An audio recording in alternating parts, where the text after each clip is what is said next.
presidente de la Cámara Penal, el doctor César Barrientos, si pudiera pasar aquí a acompañarnos a la mesa, por favor. Bueno, y siguiendo con el programa, que vamos a, por cierto, cambiar un poquito, pero yo únicamente quisiera decirles que la Comisión Internacional de Juristas también esta tarde, muy solidariamente y con mucha alegría en realidad, porque es parte de una cosecha del trabajo que hemos hecho, estamos presentando hoy este informe. Este informe se refiere a la situación de las comunidades en los municipios de San Andrés y La Libertad. Al final hemos incluido una sentencia de la Corte Interamericana de Derechos Humanos que está muy relacionada con lo que está sucediendo hoy día en el norte del Petén, es decir, los pueblos indígenas están perdiendo sus territorios, hay un despojo a los territorios de los pueblos indígenas y el Estado está permitiendo que esos territorios sean despojados por transnacionales que están llevando a cabo actividades económicas que dañan el ambiente. Es una situación verdaderamente lamentable. Por esa razón hemos incluido una sentencia de la Corte Interamericana y el estudio es un resumen de una serie de talleres, de entrevistas, de documentos que hemos recopilado y que analiza los principales derechos humanos vulnerados en las comunidades, así como también un análisis sobre el derecho de acceso a la justicia. Nosotros creemos que las comunidades,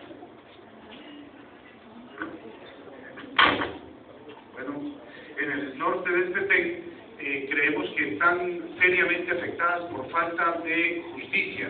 Hay una situación de impunidad, hay prácticamente una situación de un cerco que se está creando hoy día de carácter militar con el objeto de cada vez más afectarlos hasta que tengan que verse obligados a salir de la zona. Así es que yo quisiera dejar aquí un ejemplar, vamos a entregar algunos, no sabíamos que iba a haber tantas personas, quisiéramos ojalá poder entregarles a estudiantes de la Universidad de San Carlos, que qué bueno que nos acompañan esta tarde. Nosotros somos catedráticos en la Universidad de San Carlos, allá en la capital, y ojalá podamos en algún momento venir otra vez para poder compartir con ustedes el contenido del informe. Con esto quisiera yo presentar a las personas que tenemos en la mesa el día de hoy. En primer lugar, quiero decirles que hemos hecho esta misión internacional a la zona. Mañana vamos a sacar un comunicado, mañana temprano, lo vamos a presentar en Guatemala a la prensa nacional e internacional, pero se lo vamos a remitir también aquí a los medios en el Petén. Ojalá que lo puedan difundir para que vean cuáles son nuestras conclusiones y recomendaciones. Perdón, por favor, el dirigente Virgilio, por favor, si puede pasar.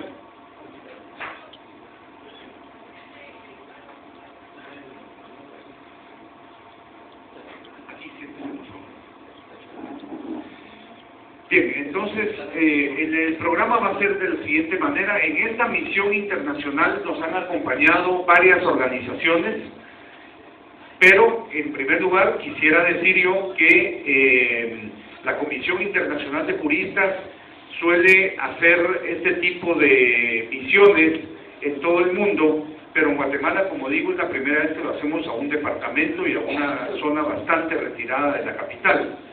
Entonces, en esta misión nos ha acompañado, en primer lugar, es la abogada Sandra Ratkin, que está a su derecha, allá.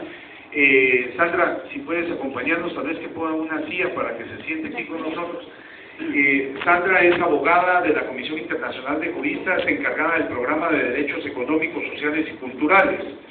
Y la misión de la Comisión de Juristas también se integra por el doctor Philippe Texier, que está aquí a mi izquierda, y que es también miembro comisionado de la Comisión Internacional de Juristas y miembro del Comité de Derechos Económicos, Sociales y Culturales de las Naciones Unidas. Nos ha acompañado también precisamente la persona que está aquí a mi izquierda, Alexia, que es representante o viene en representación de la Oficina de la Alta Comisionada de las Naciones Unidas para los Derechos Humanos.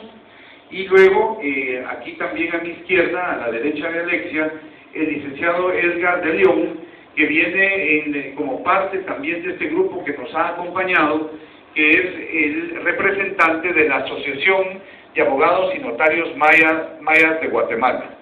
Entonces vamos a pedirle una participación, ya que breve, y tengo a nuestros dos principales expositores, que es el magistrado de la Corte Suprema de Justicia y presidente de la Cámara Penal, el magistrado César Barrientos, y luego el dirigente de las comunidades, que ha sido designado por los representantes de las comunidades, por las comunidades mismas, Virgilio Arita, quien nos va a presentar un testimonio de las comunidades afectadas.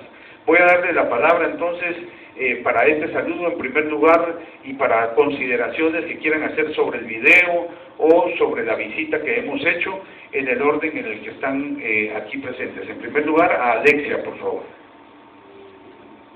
Hola, muy buenas tardes a todas y a todos. Muchas gracias por estar aquí.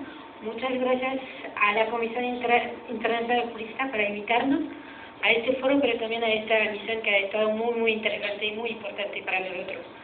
En cumplimiento con nuestro mandato de observación de la situación de derechos humanos del Estado de Guatemala, hemos estado presentes de forma constante en el departamento de Petén, con el fin de analizar el respeto de sus derechos humanos, entre otros derecho humano a la tierra, al acceso a la justicia, derecho a la alimentación, derecho a la salud, derecho a vivir en seguridad y sin discriminación, entre otros. En base a estos análisis, a estas observaciones que hemos hecho, hemos expresado nuestras preocupaciones, recomendaciones en relación a los pruebas destacados en el departamento de Petén. Estas preocupaciones las hemos expresado, pues, por ejemplo, a través de informes que sacamos cada año. Aquí voy a dejar unos para los que están interesados, pero también a través de foros, a través de reuniones con las autoridades locales, internacionales, nacionales, y aparte de este trabajo también trabajamos con las autoridades con el fin de lograr un mejoramiento del cumplimiento de sus obligaciones en materia de derechos humanos. Eso, como lo hacemos a través de capacitaciones, asesoramiento. Pues para ser breve ya le voy a dejar hablar, pero gracias por estar acá, gracias por su confianza y por la información que nos han dado, porque nos permite seguir adelante con nuestro compromiso. Muchas gracias.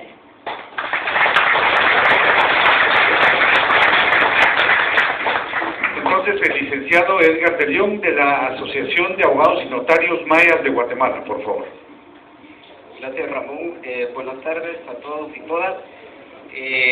Pues la Asociación de Abogados y Notarios Mayas de Guatemala, conjuntamente con la Comisión Internacional de Juristas, hemos iniciado un trabajo con las comunidades en la construcción de una denuncia a nivel internacional ante la Comisión, ante la Comisión Interamericana de Derechos Humanos. Creemos que toda la situación que han pasado las comunidades reúne todos aquellos requisitos, presupuestos procesales a ese nivel, porque con las sentencias favorables que últimamente la Corte Interamericana, pues es algo como una luz a lo lejos del túnel, podríamos decir, porque el caso último de la sentencia de Sarayaku versus Ecuador es casi parecido a la situación del Petén. Y pues el proceso está en camino y creemos contribuir de esa manera para que mínimamente a nivel internacional se escuchen las voces, las denuncias de las comunidades de hombres y mujeres, niños, tal como lo observaron en el video. Nuestra visita de estos 3 días en las comunidades pues es obvio, es evidente de todos los tratos que reciben las comunidades, y pues creemos que a este nivel la voz de los pueblos se puedan escuchar a nivel de esta Corte Interamericana. Muchas gracias. Gracias. Voy a cederle la palabra, y para mí verdaderamente es un privilegio, es un honor, y qué bueno tenerlo aquí en el Petén, a una persona que ha dedicado su vida a la protección de los derechos humanos y sobre todo a los derechos económicos, sociales y culturales. Me refiero al doctor Philippe Texier, Él conoce muy bien la región, ha trabajado en diferentes partes del mundo, pero estuvo, para decirles, un país cercano, en El Salvador, trabajando en la misión de paz del Salvador. Así es que, de verdad, Felipe, es un gran gusto tenerte acá, aquí, detrás de mí, y muchísimas gracias por acompañarnos. Gracias, Ramón. Estaré muy breve. Primero que todo, para saludarlos a todos y decir que lo que hemos visto en esos 3-4 días confirma exactamente lo que muestra este video. Hemos visto comunidades desamparadas, hemos visto comunidades en la miseria, hemos visto centros de salud sin médicos, sin asesores de salud, y hemos constatado una cantidad de violaciones de los derechos económicos, sociales y culturales. Violaciones al derecho a la vivienda, porque hay desalojos por cantidades sin respetar las normas ni nacionales ni internacionales, sin propuestas de reasentar las comunidades expulsadas. Hemos visto violaciones al derecho a la salud, a la educación y a todos los derechos económicos, sociales y culturales. Como juez, como antiguo juez también, me choca que Guatemala sea el país de la impunidad total, porque todas esas violaciones siguen impunes. Y por eso es que estamos aquí en esta visión, para seguir examinando la situación y para tratar de ayudar, por lo menos mostrando una solidaridad, pero también yendo un poco más allá. Guatemala ratificó el Pacto de Derechos Económicos, Sociales y Culturales, presentó varios informes y su último informe va a estar examinado posiblemente no este año, sino el año entrante. Y el comité va a hacer una cantidad de recomendaciones que ojalá haya la posibilidad después aquí, con las comunidades, con la Comisión Internacional de Juristas, con toda la gente activa aquí, a presionar para que se apliquen esas recomendaciones. Yo quisiera decir que esta misión es una etapa, vamos a seguir siendo solidarios de Guatemala. Ramón y todo un equipo con 2 personas de las comunidades van a hacer un giro ahora a final de septiembre en Europa, en Francia, Suiza y otros países, para tratar de mostrar esta película y de incitar a la gente a la solidaridad. Voy a parar aquí porque otros oradores tienen que intervenir después. Quiero decir que tengo a la vez una gran satisfacción de haber podido ver esta realidad tan dura, pero al mismo tiempo una cierta tristeza de esta situación, y vamos a seguir ayudando lo más que podemos. Se habló de la queja a nivel interamericano, ojalá algún día pueda haber examen de casos individuales delante del comité cuando el Estado guatemalteco haya ratificado el protocolo al pacto. Paro aquí y cedo la palabra a los siguientes.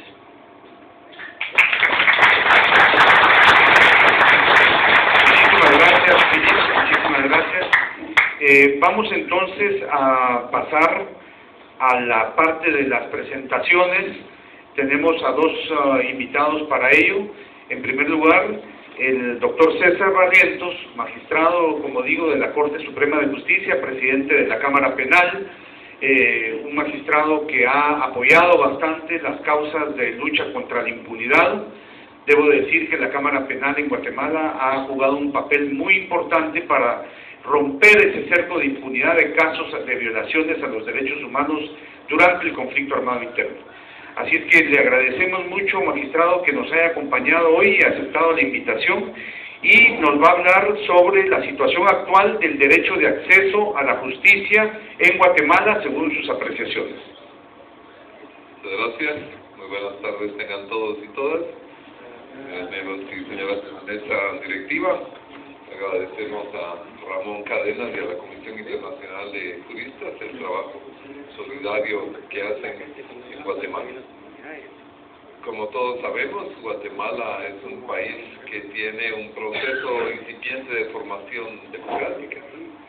Hay muchísimas desigualdades. Lamentablemente no hemos construido la sociedad que nos permita vivir con más oportunidades y con menos desigualdades.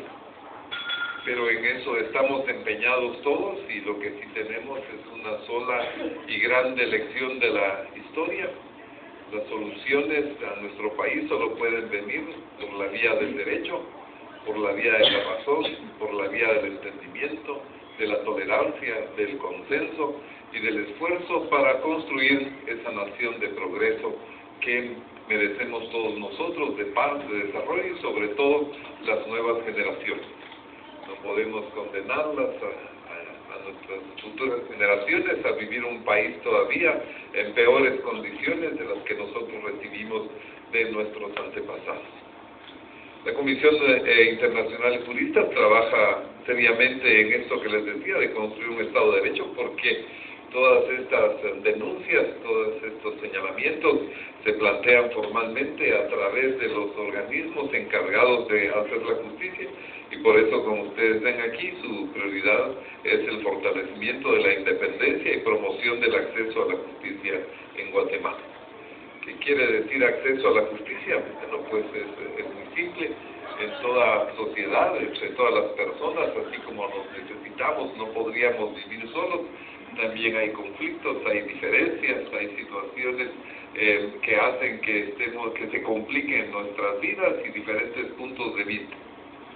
Confrontaciones también. Entonces, cuando hay un conflicto entre personas o cuando alguien se ha salido del derecho para usar la fuerza, para usar la violencia, para utilizar algún poder, entonces los países que han desarrollado, han demostrado que para poder vivir en paz y armonía, estos problemas tienen que ser llevados hacia jueces para que resuelvan esos problemas. Entonces, acceso a la justicia, en primer término, significa que cuando las personas tienen conflicto o han sido lesionadas en sus derechos o están amenazados, pueden ir hacia los jueces para que resuelvan sus dificultades y apliquen las leyes. Ese es el acceso. Entonces, abrir la puerta para encontrar una respuesta a este conflicto. En Guatemala estamos apenas construyendo un poder judicial que permita abrir el acceso a la justicia. Todavía, por ejemplo, ustedes saben, en nuestros municipios los jueces de paz no tienen una competencia que permita resolver los problemas, y las personas en los caseríos, en las aldeas, en las poblaciones alejadas, tienen que ir hacia las ciudades más importantes o las cabeceras departamentales a plantear sus problemas.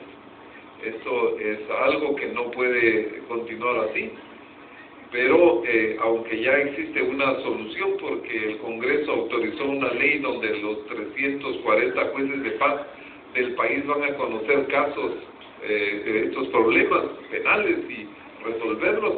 Resulta que la misma ley dice que puede aplicarse progresivamente porque no hay fiscales ni defensores, aunque sí hay jueces en los municipios. Y entonces, hace 2 años se empezó con 5 juzgados de paz en todo el país, y la situación sigue igual, porque entre los otros juzgados no estarán, sino hasta que existan los recursos para que lleguen fiscales y defensores públicos a cada población de importancia del país donde hay jueces de paz. Entonces, esto, por ejemplo, es un logro, tener una ley, un atraso el no hacerla aplicable, y lo que se necesita entonces de los ciudadanos es la exigencia para que puedan los jueces de paz, tanto el organismo judicial como el Ministerio Público y la Defensa Pública, cumplir con esa ley. Cuando eso ocurra, habremos dado un paso. Pero ahora también tenemos que dar otro paso. Y es que los jueces que van a resolver los problemas que las personas les plantean, tienen que ser jueces bajo la experiencia mundial, nacional, universal de los jueces, y es que no tengan interés en el caso, que no estén libres de presiones, de amenazas, de intimidaciones, Es decir, que ellos conozcan el caso y lo resuelvan con justicia, lo resuelvan con equidad, lo resuelvan con oportunidad. Y bien, pues nosotros tenemos la ley que abrirá los juzgados de paz si es que la sociedad así lo demanda del Estado para que dé recursos, pero no tenemos todavía a las condiciones que permitan que esos jueces estén ajenos a todas las presiones externas. Porque la experiencia enseña que para que un juez no esté sometido a presiones de intereses ajenos, pues los pueblos les buscan condiciones, y esas condiciones son que los jueces tengan conocimientos, pero que esencialmente que esos jueces sean estables en el cargo. Si lo que se ha encontrado para lograr que un juez sea independiente e imparcial es que ese juez no sea movido de su cargo, que no sea movido porque algunos no están de acuerdo con lo que falló y entonces pueden quitarlo de ahí, o que pueda generarle presiones o traslados o situaciones difíciles. Por ejemplo, generalmente se tiene para Petén, digamos, la idea, un juez está mal, ahí lo mandamos a Petén. Entonces, esa es una situación terrible si no se dan condiciones para buenos jueces, o un juez resolvió un caso muy justo también, y no están de acuerdo, entonces vaya para Petén.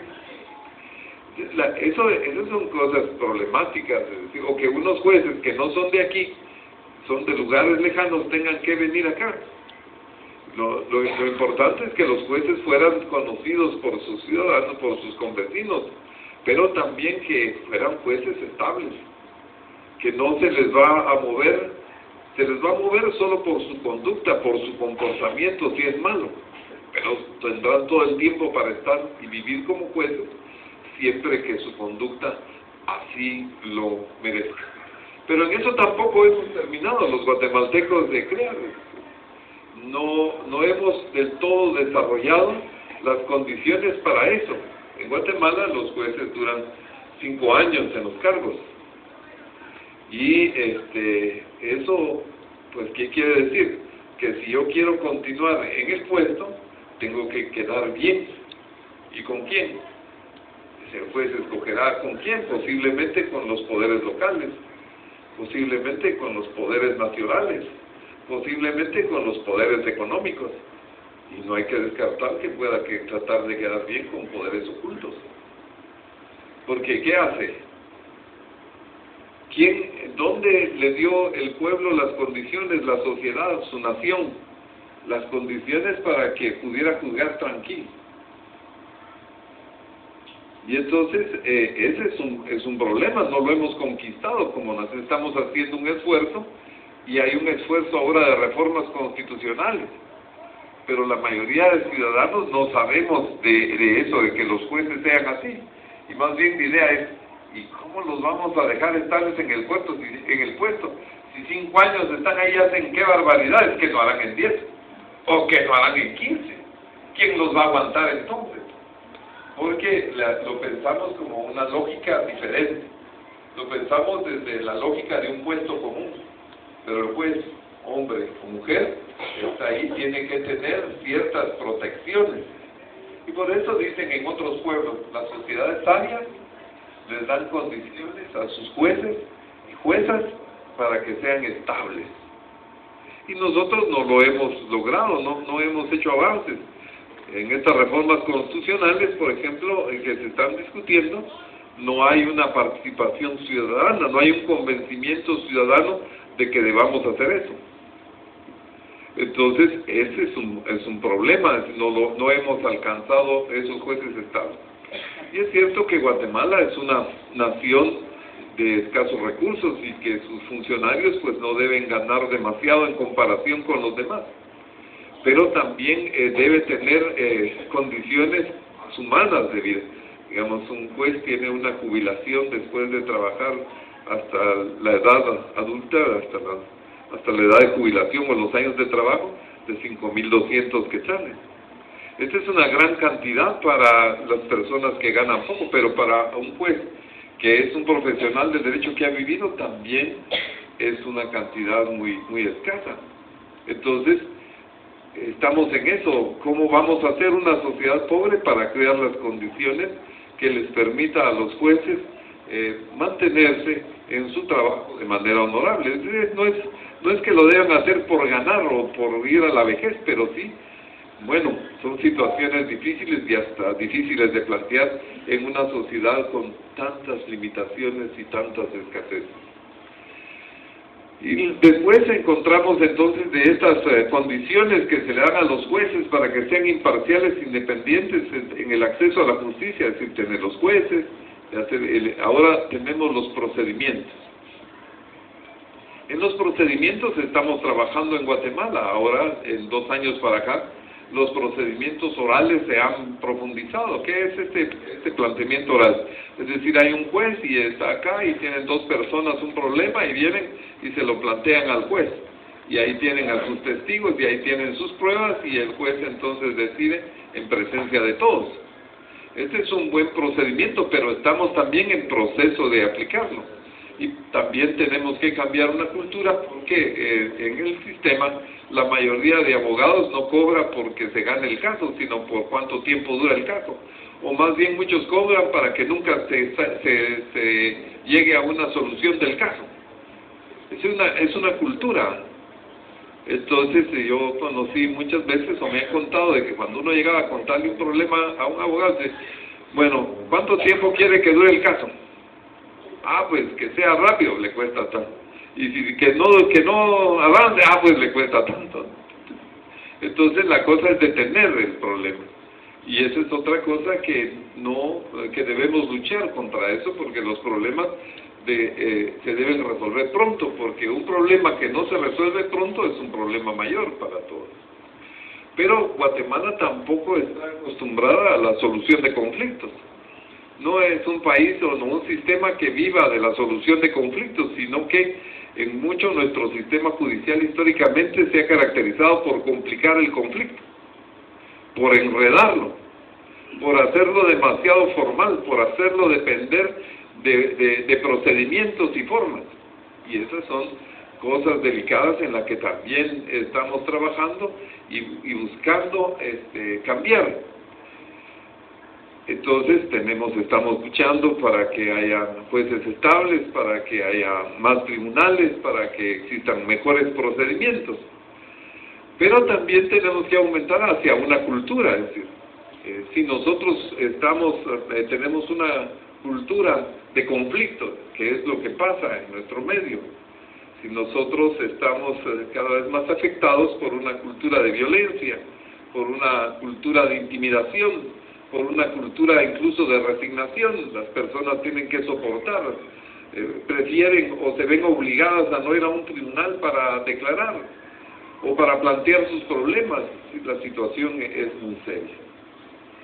Debemos trabajar todos juntos para tener ese acceso a la justicia, que implica entonces buenos procedimientos, buenos jueces, buenas condiciones para hacerlo.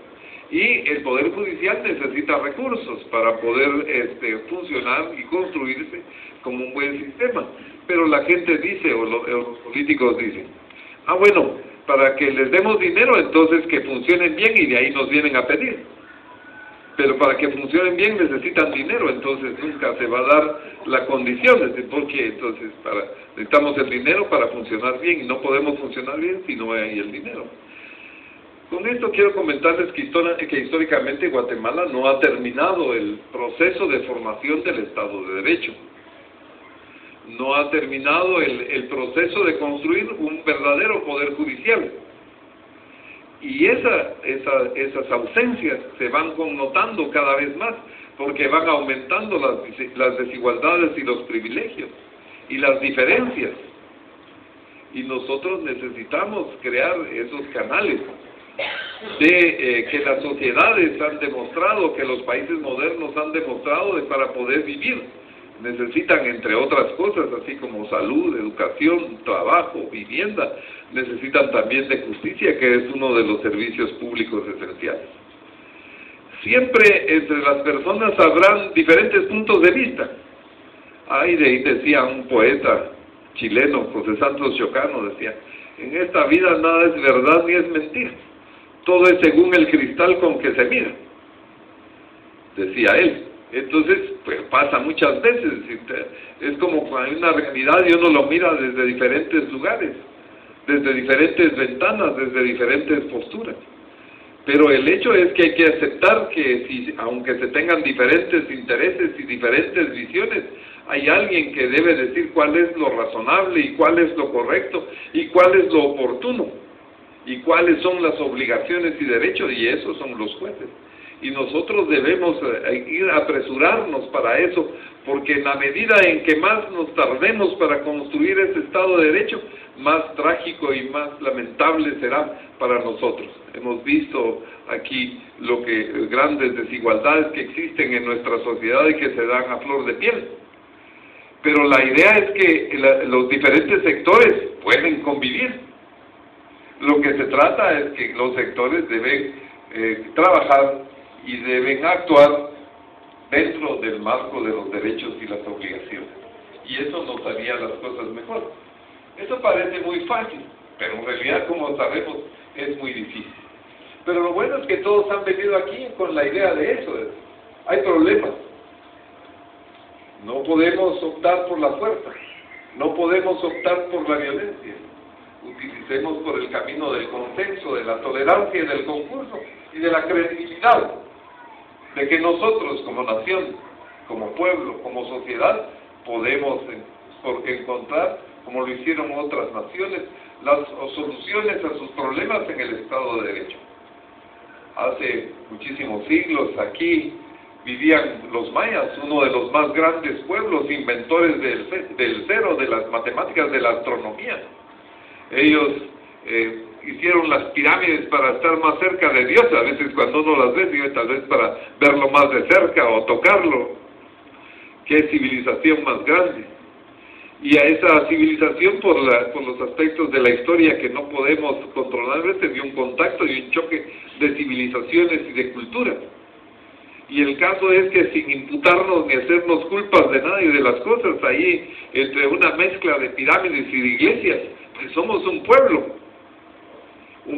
o muchos pueblos conviviendo en un solo territorio, pero solo tenemos una oportunidad: convivir juntos en un Estado de Derecho democrático, donde haya jueces imparciales e independientes. Muchísimas gracias y muy buenas tardes. Muchísimas gracias al magistrado Barrientos. Finalmente, en el programa, el testimonio sobre desalojos forzados en el Petén, que lo va a dar un dirigente que hemos conocido ya hace un tiempo. Creo que ha sido un privilegio para la Comisión Internacional de Juristas, de verdad, conocer a los dirigentes, a las mujeres dirigentes de las comunidades afectadas.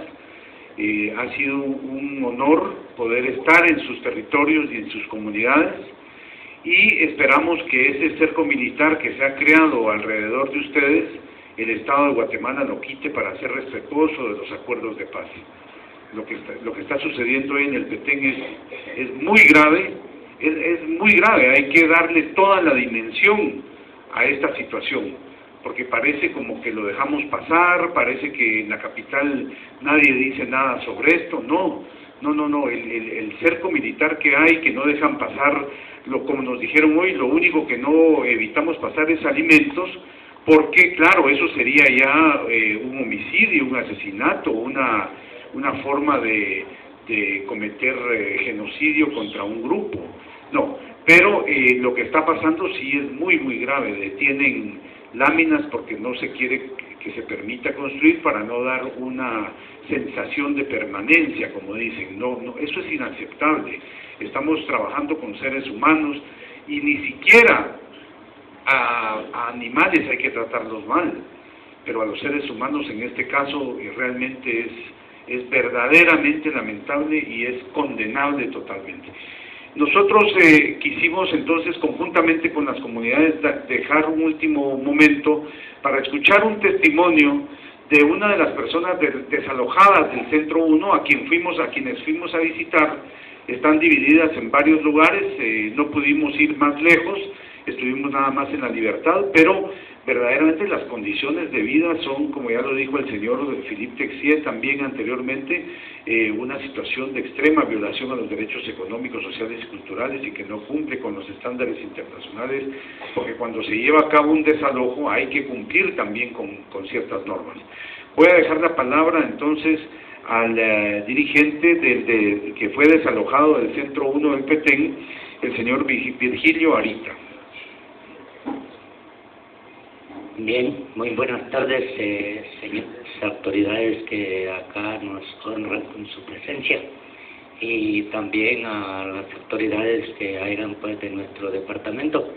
Queremos que nos escuchen pues nuestros clamores, ya que ya tenemos vamos sobre de 4 años, ¿verdad?, que estamos todavía votados, ni la verdad, ni las salientes, ni las entrantes no nos han podido escuchar. Entonces, pues acá, como representante pues de las comunidades, en principal pues de la comunidad del Centro 1, pero hablamos a favor de todos porque todos estamos viviendo las mismas condiciones de vida. Entonces, pudieran decir a nuestras autoridades que es una mentira, ya las actuales autoridades que miran ustedes acá ya se pudieron dar cuenta que no es una mentira, que es una verdad. Entonces, por ahí nuestros compañeros pues vienen representando también, apoyando a mi grupo de Centro 1. Por ahí tenemos unos compañeros que vienen apoyándolos al grupo desalojado. Yo soy una persona víctima de los desalojados, y de aquellos tiempos del 2009 estamos votados, como ustedes ya lo pudieron observar. Entonces, queremos nosotros denunciar esto a nivel nacional y más que todo pues también a nivel internacional. Ya lo denunciamos, no es que lo queremos denunciar. Gracias a ellos ya nos están escuchando. Gracias de días que estamos haciendo esto, don Ramón Cadenas pues estuvo con nosotros más antes y ya se ha podido llevar estas informaciones. Como les decía, pues nosotros somos uno de los desalojados. Entonces, queremos informarles que nosotros pues allí en nuestra comunidad habíamos de todos los departamentos del país.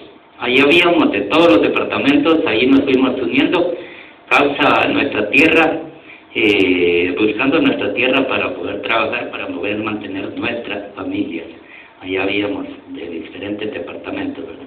Pero fue así hasta el día en que las autoridades pues dijeron, pues hoy es cuando los vamos a desalojar, ¿verdad? Pudiera contarles de que se llegó una ocasión de que había una cooperativa ahí que quería abarcar una área de parte de nuestra tierra y llegaron como a quererla comprar, pero nosotros como queríamos esa área urbana para vivir, para criar nuestras familias, no llegamos a un acuerdo, ¿verdad? No quisimos negociar con ellos. Entonces ellos hallaron más fácil llegarse con las autoridades. Posiblemente hubo una negociación y pues cuando después, 8 días después del desalojo, entonces vimos que pasó pues el ingeniero, nos dimos cuenta, ¿verdad?, que pasó el ingeniero midiendo, abarcando esta faja de tierra con su dicha cooperativa.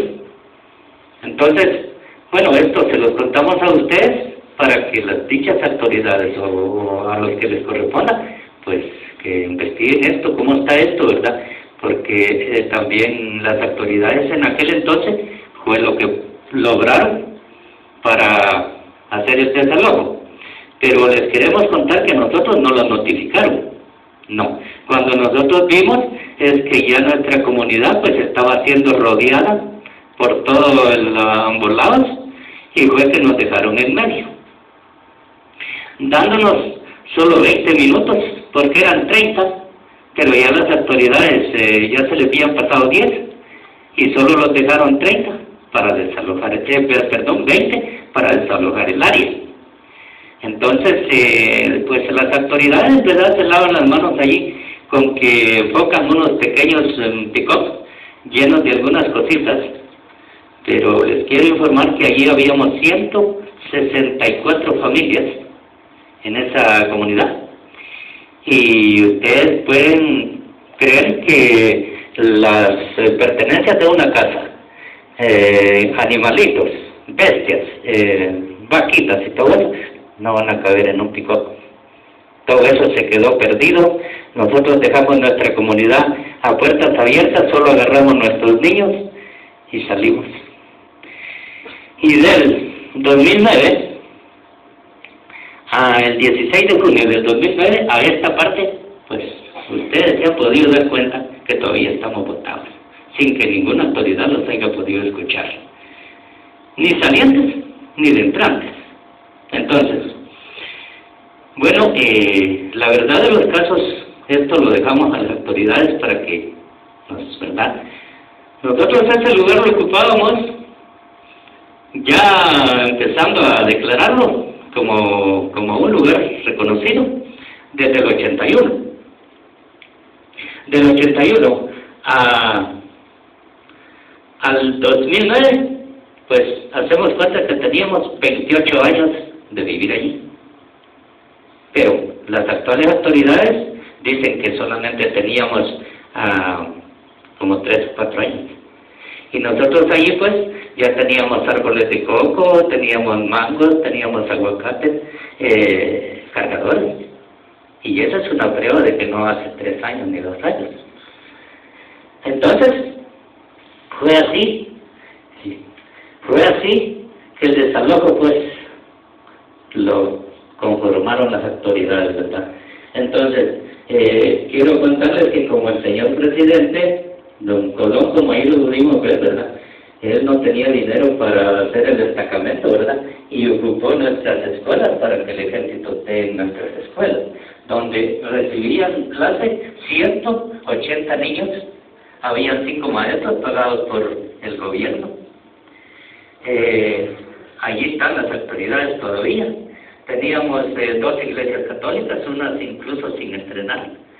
Teníamos también allí plantaciones, pues 160 familias. Ustedes saben de que ya hay trabajaderos bastantes. Y como ustedes miraron el desalojo allí, ese es de nuestra gente. A ustedes lo pudieron observar, no estamos mintiendo. Entonces, allí nos han dejado botados y ahí estamos regados, ahora estamos comunicados vía comunicación, ¿verdad? Entonces, bueno, las autoridades se hicieron dueñas de 5 motores de hacer masa, se hicieron dueñas de como 150 reses que oían, se hicieron dueñas como de unas 200 bestias que eran nuestros carros para jalar nuestros alimentos. Y esas bestias las quedaron a ellas ahí.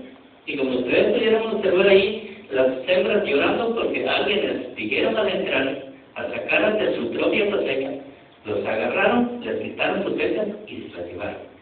Al otro los trajeron acá, al PC, perdón, aquí a San Benito, los metieron al bote por 2 arrobitos, no hay que traerlos, pero como no era cuerpo de delito ese tacto y era de su milpa, pues sin cobrarles nada los volvieron a soltar ya como a los 3 días. Eso lo hemos vivido nosotros, eso estamos viviendo, y como ustedes pueden observar, ahí están los desalojos, ¿verdad? Bueno, pero nosotros estamos observando que no es eso, ¿verdad? Fíjense, pues nosotros tenemos evidencias,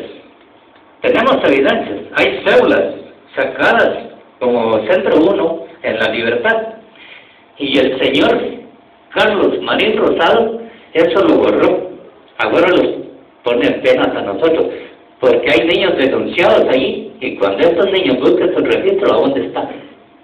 ¿Va? Y como dicen que no era, que no sé qué, no, señores, ahí están las evidencias. Aquí tenemos también unas pequeñas evidencias donde nuestros niños recibían sus clases y los maestros pues les daban ahí como escuela rural mixta de Centro 1. Bueno, pero no interesa ¿Qué se va a hacer? Ustedes, como autoridades, tienen que investigar esto. Ahora, lo que nosotros observamos, que nosotros estamos desalojados porque vivimos en área protegida. Eso observamos nosotros, o sea, dicen las autoridades, pero nosotros no sabemos que sea eso. Nosotros lo que sabemos es que son las riquezas que hay en nuestra madre tierra, ¿verdad? Eso es lo que los está desalojando a nosotros, los agarran como que somos basuras, ¿verdad? Fíjense pues, está el petróleo, que es una riqueza de nuestro país, están los sitios arqueológicos, ¿verdad?, que es una riqueza del país, está también las represas, ¿verdad?, está también las palmeras, esas se están retirando a los campesinos a como de lugar. Entonces, eso es lo que observamos nosotros, y no es que lo observemos, sino que ya lo tenemos aquí, que muchos políticos de nuestro país y muchas empresas están unidas por sus sagrados intereses de eso que estamos diciendo. Aquí lo tenemos. No estamos diciendo mentira, ¿verdad? Entonces, eso es lo que hemos observado, que nosotros, sea el desalojo de nosotros, o sea el de nuestros compañeros, donde quiera, en las comunidades que sean, esto es todo lo que los está desalojando a nosotros, señores. No es otra cosa. Bueno, pero por final, nosotros pues ahí estamos como campesinos, como honestos, como ciudadanos. Allí habíamos como 70 personas que vivimos el conflicto armado y somos los que más estamos sufriendo, porque en aquel tiempo nosotros desempeñamos cuando esto estaba duro. Pero ahora lo que le pedimos al gobierno y a las actuales autoridades es nuestra devolución de nuestra misma tierra, porque ahí dejamos, como ya ustedes me ven, como estoy ya canoso, ahí dejamos todas las fuerzas de nuestro trabajo, y nosotros lo que pedimos es que nos devuelvan nuestras tierras, nuestras pérdidas, que son millonarias, porque ya pueden ver ustedes cuánto perdimos entre 160 familias trabajando. Fue en el 16 de junio, en el mera época que estaba toda la cosecha. Sinceramente, se comieron nuestros animales, se los quitaron nuestras veces, nosotros salimos solo con nuestros niños. Si bien es cierto, enfocaron algunos poquitos carros, pero no podían entrar camiones. No, solo picó. Entonces, así se lavan las manos las autoridades. Bueno, entonces ahora lo que les solicitamos al gobierno y a las autoridades, su gabinete del gobierno, es nuestra devolución de nuestras pertenencias que perdimos. El mismo Estado las perdió, el mismo Estado que las devuelva. Queremos nuestra tierra, queremos una casa digna donde vivir. No sé si les dará pena o no les dará pena que estas autoridades andan acá por estas cosas, que el mismo Estado los ha perdido. Pero gracias a ellos nosotros no saben cuánto los alegramos que andan atrás de esto. Pues a nosotros nos alegra esto, y creo que a todos los compañeros campesinos les alegra, ¿verdad?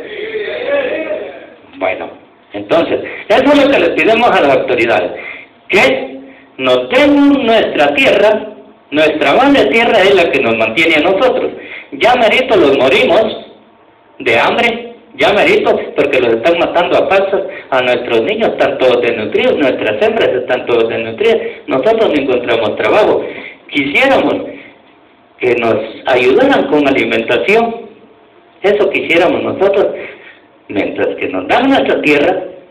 Nosotros somos campesinos, somos trabajadores, no somos haraganes, pero como no tenemos tierra donde trabajar, y como ustedes ya pudieron observar dónde vivimos, y quiero decirles también, así a largo rato, fíjense que ni nuestras iglesias, no hay ayuda de ellos, no hay escucha, no hay nada, nuestras iglesias, está duro eso, pero les informamos a ustedes para que ustedes tomen cartas en el asunto. Gracias.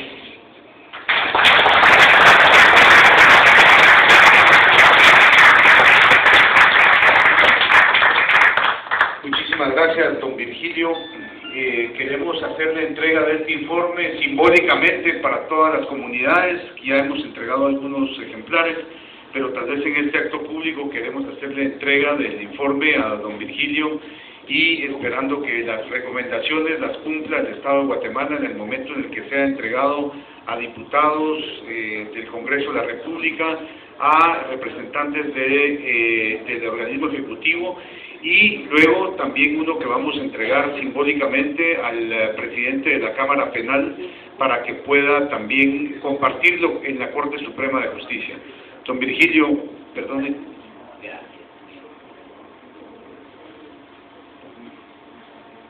Y el otro para el magistrado César Barrientos, por favor, para que pueda compartir con la Corte Suprema y esperemos que puedan tomar en cuenta la necesidad de reforzar la independencia judicial. Precisamente como él lo dijo, es necesario reforzar un sistema de protección a jueces, esos jueces y magistrados y fiscales, auxiliares fiscales, que están siendo valientes y que están siendo independientes. Y sobre todo, algo muy importante que se da en el campo de la administración de justicia y como funcionario público en general, es muy fácil, como funcionario es muy fácil servir al poderoso. Definitivamente, como profesional también es muy fácil. Servir al poderoso pues convierte también al profesional en alguien poderoso porque gana más dinero, etcétera. Lo difícil como funcionario, señor magistrado, es en el marco de la ley, cuando hay que hacerlo, servir a las personas vulnerables, a las personas más necesitadas, y eso es lo que necesitamos en Guatemala, jueces que sepan que su trabajo es para servir a la justicia y no para ponerse del lado de un sector o de otro. Pero claro, servir a las personas que lo necesitan es verdaderamente mucho más difícil para un funcionario público. Aquel que se atreve a hacerlo va a tener presiones del poder económico, va a tener presiones del poder militar y va a tener presiones, por qué no decirlo, incluso de los grupos ilegales y del crimen organizado o del narcotráfico. Entonces, en este caso, nosotros estamos contentos de entregar este informe a través del señor presidente de la Cámara Penal, porque sabemos que va a ser una persona que va a llevar este informe a la Corte y poder discutir algunos de los temas que requieren una acción de voluntad política, como se dijo hoy en la mañana, voluntad política para fortalecer el derecho de acceso a la justicia. El derecho de acceso a la justicia es de todos y todas, no es solo de un grupo. En Guatemala tenemos que romper con ese estado de privilegios que hay. El Estado sí beneficia a unos pocos, pero no beneficia a otros o a los que verdaderamente lo necesiten. Y dejo esta reflexión porque aquí el ejemplo está muy claro en el departamento del Petén. ¿Por qué a las comunidades se les aplica el desalojo y se les aplica un cerco militar para que tengan que dejar sus comunidades que muchas veces llegaron desde antes de que se declarara la zona protegida? ¿Por qué a las comunidades se les aplica esa medida drástica? Y por el otro lado, a entidades como la Perenco, que tienen poder económico, que incluso pueden provocar que el expresidente Álvaro Coloma haya prorrogado ilegalmente el contrato petrolero, porque es una prórroga ilegal. Lo que sucede, claro, es que en la Corte de Constitucionalidad no hay magistrados independientes y simplemente se plegaron al poder económico de la compañía Perenco. Pero, ¿por qué entonces a unas personas se les aplica el desalojo y por qué a otros, como la compañía transnacional Perenco, sí se le permite mantenerse en la zona protegida, incluso dañando ahí sí severamente el medio ambiente? Yo quisiera dejar esa reflexión esta tarde a todos y todas, a los muchachos de la Universidad de San Carlos, porque al fin y al cabo ustedes son el presente de Guatemala, y además porque como estudiantes, representantes de la Universidad Estatal en Guatemala, que ha sido siempre la universidad que ha representado los intereses de las mayorías.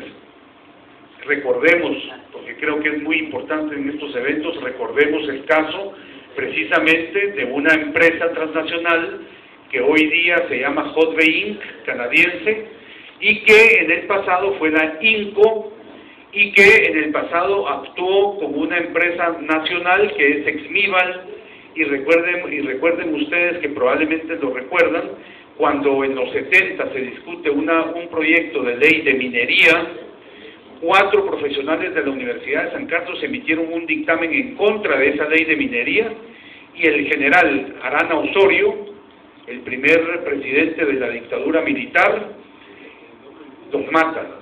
Me refiero a Fito Mijangos, y me refiero a Julio Camey, me refiero al doctor Poncho Bauer, que sufrió un atentado y tuvo que irse al exilio, y me refiero a Rafael Piedrasanta, que también docente catedrático de la Universidad de San Carlos, que tuvo que irse al exilio a México.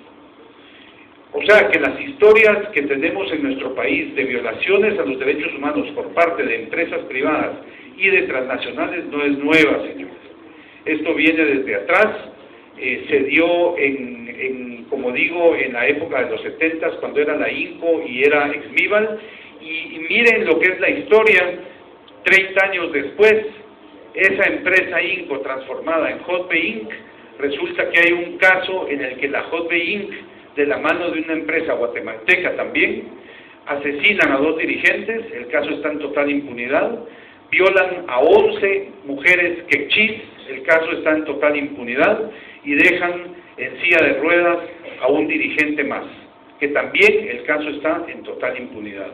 Es un caso de Destor, me refiero a la Hotbe, y que ahora se la vendió a una empresa rusa que están explotando níquel y que también probablemente dañando el medio ambiente. Esta historia de violaciones a los derechos humanos por parte de transnacionales no es nueva, definitivamente.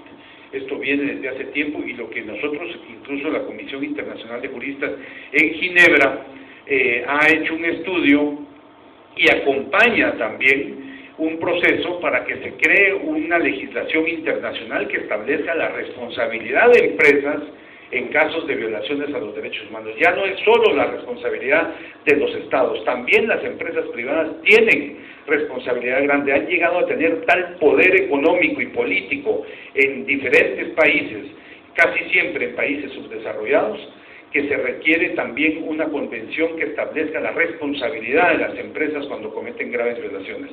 El caso de la Hotbe es dramático en el país, pero hay muchos más.